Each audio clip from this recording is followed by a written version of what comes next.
Module 5, Licensing and Certifications. The purpose of licensing is to protect children's health and safety and to make sure the program is educationally sound. However, I want to remind you all that licensing does not ensure quality necessarily. So licensing is very different than an accreditation. The first aspect of licensing we'll talk about is building safety.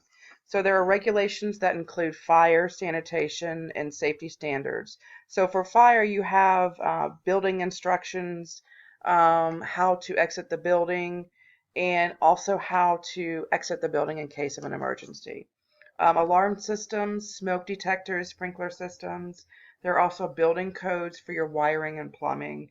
And then you also need to remember bathroom requirements. We need to make sure that bathrooms are safe and that they're child-sized so that children aren't falling or getting hurt while in the bathroom. And then we also have food service operation requirements that are also included under building safety. Next, we have physical space. So typically 35 square feet of indoor space per child is what the requirement for licensing. However, 60 to 75 square feet of outdoor space is required per child.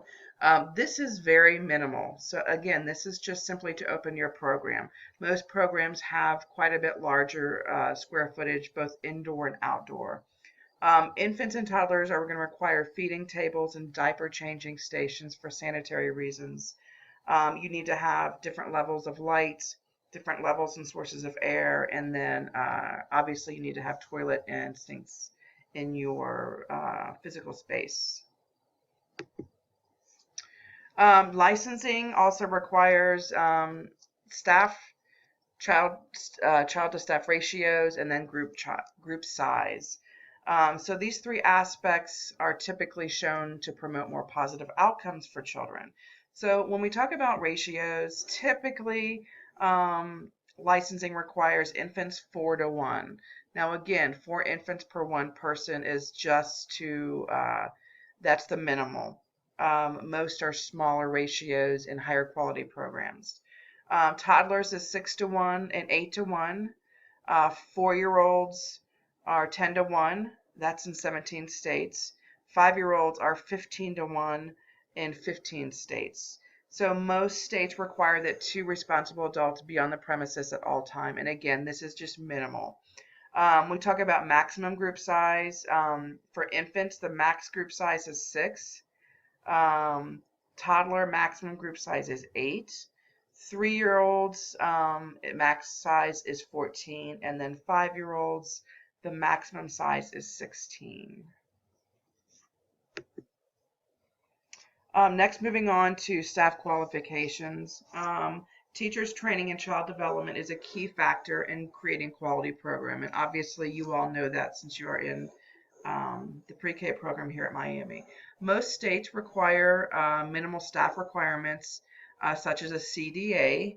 However, an associate degree is now becoming much more of a requirement due to the new Step Up to Quality regulations. NAEYC is a professional organization which is committed to better trained and better educated teachers. So if you're not familiar with this organization, you might want to go online and check it out, because as a professional in the teaching field, you will need to be aware of what NAEYC is all about. Moving on to transportation. Most states regulate transporting children.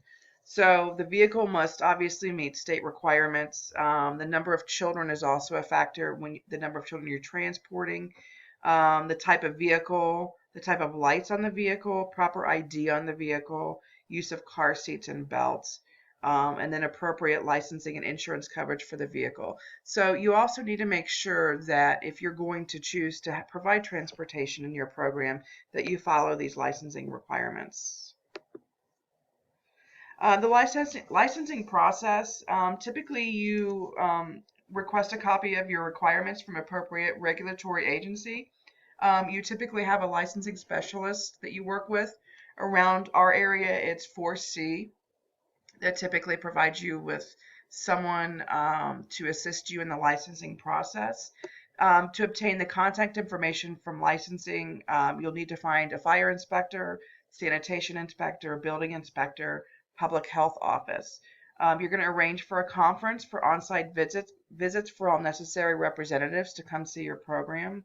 On the receipt, when you receive your license, you're going to post this in a very obvious place in your center, and you need to make sure you're aware of any expiration dates so that you don't let any of your licenses or your requirements expire, which could be obviously a big factor for your center.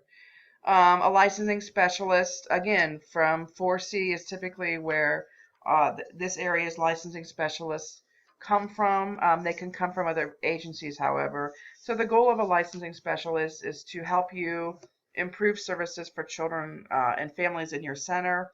A primary responsibility of this licensing specialist is to understand where your program is at as far as compliance with licensing regulations.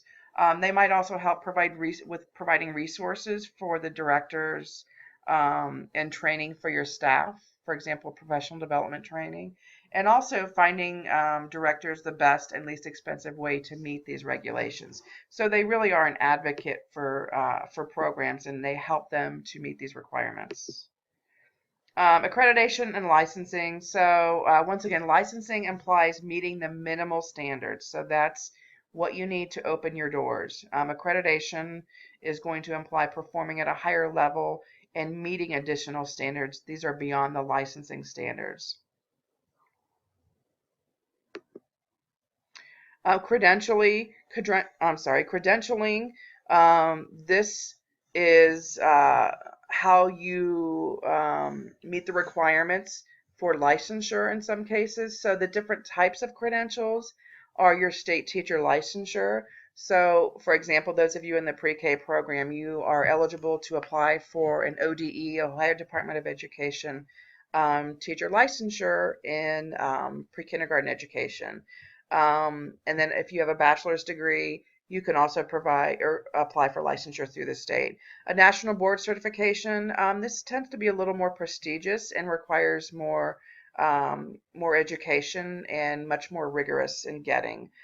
Director credentialing, there are different types of credentials that directors can get. This is something professional development also offers PD on becoming an effective director that really would look good on a resume when looking for a director position. And then the Child Development Associate Credential, the CDA, is a credential that is really more based on based on experience than education. So it really gives you credit for the years in the field. So this might be a good credential for someone that's been in the field for a very long time and doesn't necessarily have the education, but they have the experience. To be eligible for a CDA, you must be 18 years old, you must have a high school diploma, and then you have 480 hours of experience with working with children. And then you typically have 120 clock hours of formal education. So as you see, it's much more valuable for those people that have a great deal of experience. The CDA credential the candidate must demonstrate 13 competencies. So these competencies include safety, health, learning environment, physical, cognitive, program management, creative, self, social, guidance, families, professionalism, and communication. So you will learn much more about this within your textbook, but the CDA credential is typically more common with people that have more experience than their formal education, as you can read about in your textbook.